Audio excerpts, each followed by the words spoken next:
നമസ്കാരം, nation news ലൈവിലേക്ക് സ്വാഗതം. ഈഡൻ ഗാർഡനിൽ നടന്ന മത്സരത്തിൽ ഓസ്ട്രേലിയയ്ക്ക് മുന്നിൽ കീഴടങ്ങുമ്പോൾ അത് ദക്ഷിണാഫ്രിക്കയുടെ 5ാമത്തെ ലോകകപ്പ് സെമി ഫൈനൽ തോൽവിയായിരുന്നു. 1992, 99, 2007, 2015 കാലങ്ങളിലെ പരാജയത്തിന് സമാനമായി 2023 മറ്റൊന്നുകൂടെ സംഭവിച്ചു. അന്ന് എല്ലാ കുറ്റവും ഏൽക്കേണ്ടി വന്നത് സെമിയിൽ 4 പന്തുകൾ മാത്രം നേരിട്ട് റണ്ണൊന്നും എടുക്കാതെ മടങ്ങിയ ക്യാപ്റ്റനായിരുന്നു. ആ ലോകകപ്പിൽ 8 മത്സരങ്ങളിൽ നിന്ന് 145 റൺസ് മാത്രമായിരുന്നു നായകൻ്റെ സമ്പാദ്യം. 35 റൺസായിരുന്നു ഉയർന്ന സ്കോർ. ടീമിൻ്റെ പരാജയത്തിന് എപ്പോഴും ആദ്യം വിചാരണ ചെയ്യപ്പെടുന്നത് നായകനാണല്ലോ. ഓസ്ട്രേലിയയെ വീഴ്ത്തി ലോക ടെസ്റ്റ് ചാമ്പ്യൻഷിപ്പ് കിരീടം ദക്ഷിണാഫ്രിക്ക സ്വന്തമാക്കുമ്പോൾ അതേ നായകൻ തന്നെ ഇവിടെ വാഴ്ത്തപ്പെടുകയാണ്. ടെംബ ബൗമ എന്ന ആ കുറിയ മനുഷ്യൻ ഇന്ന് ലോകത്തോളം തന്നെ ഉയർന്നു നിൽക്കുകയാണ്. ബൗമ പരാജയപ്പെട്ടപ്പോഴെല്ലാം അയാൾ മറ്റാരേക്കാളും മോശമായി അധിക്ഷേപിക്കപ്പെട്ടിരുന്നു. അയാളുടെ നിറവും രൂപവും വെച്ചുള്ള കളിയാക്കലുകളും അധിക്ഷേപങ്ങളും ക്രിക്കറ്റിനെയല്ല ഏത് കായിക ഇനത്തെ പിന്തുടരുന്നവർക്കും യോജിച്ചതായിരുന്നില്ല. അതൊരിക്കലും മാനുഷികവുമായിരുന്നില്ല. പക്ഷേ ബൗമ അത്തരത്തിലെല്ലാം ആക്ഷേപിക്കപ്പെട്ടു. ലോകത്തോട് പൊരുതി വന്നവരാണ് ആഫ്രിക്കയിലെ കറുത്ത വംശജർ. ആ പോരാട്ട വീര്യം ബൗമയിലുമുണ്ട്. തെമ്പ എന്ന വാക്കിനർത്ഥം പ്രതീക്ഷ എന്നാണ്. എത്രയൊക്കെ വിമർശനങ്ങളിലൂടെ കടന്നു പോകുമ്പോഴും ഒരു രാജ്യത്തിൻ്റെ മൊത്തം പ്രതീക്ഷ ബൗമ ചുമലിലേറ്റിരുന്നു. ഒരു ICC കിരീടം എന്ന സ്വപ്നം പലതവണ ചുണ്ടിനും കപ്പിനും ഇടയിൽ നഷ്ടമായിട്ടുള്ള ഒരു ടീമാണ് ദക്ഷിണാഫ്രിക്ക. ഗ്രൗണ്ടിൽ നിന്നും കണ്ണീരോടുകൂടി അവരുടെ എത്രയെത്ര മഹാരഥന്മാരാണ് മടങ്ങിയിട്ടുള്ളത്. അവർക്കായി എന്നെങ്കിലും ഒരിക്കൽ ക്രിക്കറ്റ് ലോകത്തിൻ്റെ നെറുകയിൽ കയറി ഞങ്ങളും ആഘോഷിക്കപ്പെടുമെന്ന പ്രതീക്ഷ കൈവിടാതിരുന്ന ദക്ഷിണാഫ്രിക്കൻ ആരാധകർക്കായി ടെംബ ബൗമ വിജയിച്ചിരിക്കുന്നു. ഫീൽഡിങ്ങിലെ ശാന്തതയും കൗശലവും പറഞ്ഞ് മഹേന്ദ്ര സിംഗ് ധോണി അടക്കമുള്ള നായകന്മാരെ നമ്മൾ വാഴ്ത്തുമ്പോൾ ഒരിക്കലും പറഞ്ഞു കേൾക്കാതിരുന്ന ഒരു പേരാണ് ബൗമയുടേത്.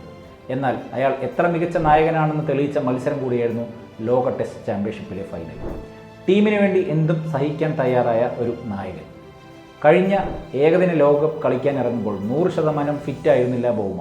അസുഖം മൂലം 2 കളികളിൽ അദ്ദേഹം കളിച്ചിരുന്നുമില്ല. പിൻതുടയിലെ ഞരമ്പിലേറ്റിരുന്ന പരുക്ക് മാറാതെയാണ് സെമിയിലും കളിക്കാൻ ഇറങ്ങിയത്. വ്യക്തിഗതമായി അയാൾക്ക് നേട്ടമുണ്ടാക്കാൻ കഴിഞ്ഞില്ല. പക്ഷേ ടീമിനു വേണ്ടി അയാൾ തൻ്റെ വേദനകൾ മറക്കുകയായിരുന്നു. ലോർഡ്സിലെ 2ാം ഇന്നിംഗ്സിൽ കളിച്ച ക്ലാസ് ക്രിക്കറ്റ് കണ്ട് ലോകം അദ്ദേഹത്തെ വാഴ്ത്തുമ്പോഴും അദ്ദേഹം വേദന അനുഭവിക്കുകയായിരുന്നു. കാലിനേറ്റ പരിക്ക് വകവയ്ക്കാതെയാണ് അദ്ദേഹം കളിക്കാൻ ഇറങ്ങിയത്. വയ്യാത്ത കാലും വെച്ച് മാർക്കവുമായി ചേർന്ന് സിംഗിളും ഡബിളുകളും ഓടിയെടുത്ത് നിർണായകമായ 66 റൺസാണ് അദ്ദേഹം നേടിയത്. ബൗമ എന്ന ക്യാപ്റ്റനെയും കളിക്കാരനെയും കുറിച്ച് ദക്ഷിണാഫ്രിക്കയുടെ മുൻ പരിശീലകൻ റോബ് വാൾട്ടർ ഒരിക്കൽ പറഞ്ഞത് ബൗമയെക്കുറിച്ച് ഓർത്ത് തനിക്ക് അഭിമാനം മാത്രമേ ഉള്ളൂ എന്നാണ്. രാജ്യത്തിൻ്റെ ലോകകപ്പ് നിർഭാഗ്യം മാറ്റുവാനായില്ലെങ്കിലും പരിക്കേറ്റ നായകൻ ബൗമയെ ഓർത്ത് ഞാൻ അഭിമാനം കൊള്ളുകയാണ് എന്നാണ് ഓസ്ട്രേലിയക്കെതിരായ സെമി ഫൈനൽ തോൽവിക്ക് ശേഷം വാൾട്ടർ പ്രസ്താവിച്ചത്. നിന്നെ ഓർത്ത് ഞാൻ എത്രത്തോളം അഭിമാനം കൊള്ളുന്നു നിങ്ങൾക്കറിയാമല്ലോ. അവിശ്വസനീയമായ വിധമായിരുന്നു അവൻ തൻ്റെ സംഘത്തെ ഈ രാത്രി വരെ നയിച്ചത്. ഈ ടൂർണമെൻറ്റിൽ ഞങ്ങളെ ആദ്യ സ്ഥാനത്തേക്ക് എത്തിച്ചത് അവനായിരുന്നു. ആളുകൾ അതൊക്കെ മറക്കും. അതുകൊണ്ടാണ് അവൻ അറിയാൻ വേണ്ടി ഈ ടീമിൽ അവൻ എത്രത്തോളം പ്രാധാന്യം അർഹിക്കുന്നുവെന്നും അവനെ ഓർത്ത് ഞങ്ങൾ എത്രത്തോളം അഭിമാനം കൊള്ളുന്നുവെന്നും ഞാൻ പറയുന്നത്. ഓസ്ട്രേലിയയുമായുള്ള സെമി ഫൈനൽ തോൽവിക്ക് ശേഷം ദക്ഷിണാഫ്രിക്കൻ കോച്ചിൻ്റെ ഈ വാക്കുകൾ ബൗമ എന്ന ക്രിക്കറ്ററെക്കുറിച്ചും അയാളെ പരിഹസിക്കുന്ന ഓരോരുത്തരെയും ഓർമ്മിപ്പിക്കുന്നതായിരുന്നു. മറ്റേതൊരു കളിക്കാരനേക്കാളും കൂടുതൽ കളിയാക്കലുകളും കുറ്റപ്പെടുത്തലുകളും നേരിടേണ്ടി വന്നിട്ടുള്ള ഈ 5 അടി 4 ഇഞ്ചുകാരൻ തൻ്റെ രാജ്യത്തിന് വേണ്ടി സഹിച്ച വേദനയും കാണിച്ച ഉത്തരവാദിത്വവും കൈയടിച്ച് പുകഴ്ത്തപ്പെടേണ്ടതാണ്. 2021 ഡീകോക്കിൽ നിന്നും ക്യാപ്റ്റൻ പദവി ഏറ്റെടുക്കുമ്പോൾ ദക്ഷിണാഫ്രിക്കൻ ടീമിനെ നയിക്കുന്ന കറുത്ത വർഗ്ഗക്കാരനായ ആദ്യത്തെ നായകനായി ബൗമ മാറുകയായിരുന്നു. ദക്ഷിണാഫ്രിക്കയ്ക്ക് വേണ്ടി ടെസ്റ്റ് ക്രിക്കറ്റിൽ ആദ്യ സെഞ്ചുറി നേടുന്ന കറുത്ത വർഗ്ഗക്കാരനാകാനും ബൗമയ്ക്ക് നിയോഗമുണ്ടായി. ചരിത്രത്തെ തനിക്കൊപ്പം ചേർത്ത് നിർത്തുന്ന ഒരു കളിക്കാരനായിരുന്നു ടെംബ ബൗമ. അതുകൊണ്ട് വെറും ഒരു ക്രിക്കറ്റ് കളിക്കാരനായി മാത്രമല്ല ബൗമ അറിയപ്പെടേണ്ടിയിരുന്നത്. നൂറ്റാണ്ടുകളോളം അടിച്ചമർത്തപ്പെട്ട ജനതയുടെ പ്രതിനിധി കൂടിയാണ് അയാൾ. അയാളുടെ വിജയങ്ങൾ അതുകൊണ്ട് തന്നെ ആഘോഷിക്കപ്പെടേണ്ടതാണ്. ലോക ക്രിക്കറ്റിലെ ഏറ്റവും കുറിയവനായ കളിക്കാരൻ എന്ന് വിളിക്കുമ്പോഴും കളി മികവിലും നായകത്വത്തിലും ഈ 35കാരൻ ഏറെ ഉയർന്നു നിൽക്കുന്നു. ലോക ക്രിക്കറ്റിലെ ഏറ്റവും മികച്ച ഫീൽഡർമാരിൽ ഒരാളായ ബൗമ ക്യാപ്റ്റൻ എന്ന നിലയിലും ഏറെ മുന്നിലാണ്. ശരിയായ തീരുമാനങ്ങൾ എടുക്കുന്നതിനും വിദഗ്ധനാണ് അയാൾ. അക്രമോത്സുകമായ ഫീൽഡിങ്ങും കൃത്യമായ ഇടവേളകളിൽ വരുത്തുന്ന ബോളിംഗ് ചേഞ്ചുകളും ബൗമയുടെ നായക മികവ് അടയാളപ്പെടുത്തുന്നതാണ്. എത്ര വലിയ സമ്മർദ്ദത്തിൽ നിൽക്കുമ്പോഴും ബൗമ എന്ന നായകൻ പരിഭ്രാന്തനാവുകയില്ല. കളിക്കളത്തിൽ മാത്രമല്ല കളത്തിന് പുറത്തും അയാൾ ഉത്തരവാദിത്വവും സംഘടനാബോധവുമുള്ള ഒരു നായകനാണ്. പലവിധ സമ്മർദ്ദങ്ങളും വെല്ലുവിളികളും ദക്ഷിണാഫ്രിക്കൻ ക്രിക്കറ്റിനെ നേരിട്ടപ്പോഴും ബൗമ എന്ന നായകൻ്റെ പ്രശംസനീയമാകും വിധമുള്ള സംഘടനാശേഷി ലോകം കണ്ടതാണ്. 2021 2020 ലോകകപ്പിനിടയിൽ ദക്ഷിണാഫ്രിക്കൻ ക്രിക്കറ്റ് ബോർഡിൻ്റെ നിർദ്ദേശമായിരുന്നു കളിക്കാർ മുട്ടുകുത്തി കൈമുഷ്ടി ഉയർത്തി ബ്ലാക്ക് ലീവ് മാറ്റർ എന്ന പ്രസ്ഥാനത്തിന് വേണ്ടി പിന്തുണ അർപ്പിക്കണമെന്നത്. എന്നാൽ ടീമിലെ പ്രധാന താരമായ ഡി കോക്ക് ആ നിർദ്ദേശം അവഗണിച്ചു.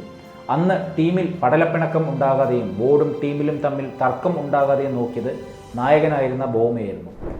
അയാൾ എപ്പോഴും തൻ്റെ ടീമിന് പിന്നിൽ ഉറച്ചു നിൽക്കുന്ന ഒരു നായകനാണ്. കേവലം ഒരു കായിക മത്സരത്തിനുള്ള സംഘത്തെ നയിക്കുന്നവനല്ല, മറിച്ച് തൻ്റെ ഉത്തരവാദിത്തം അതിനേക്കാൾ ഏറെ വലുതാണെന്ന് സ്വയം മനസ്സിലാക്കിയിട്ടുണ്ട് ബൗമ.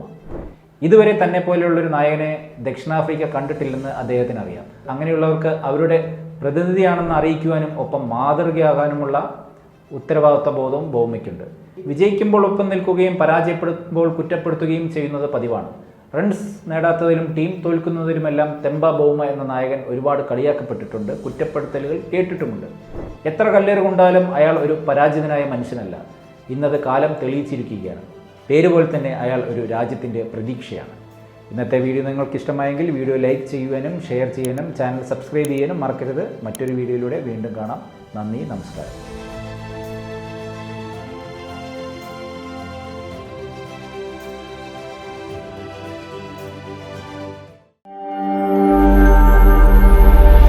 നാഷൻ ന്യൂസ് ലൈവ്, സത്യം, ചരിത്രം, വർത്തമാനം.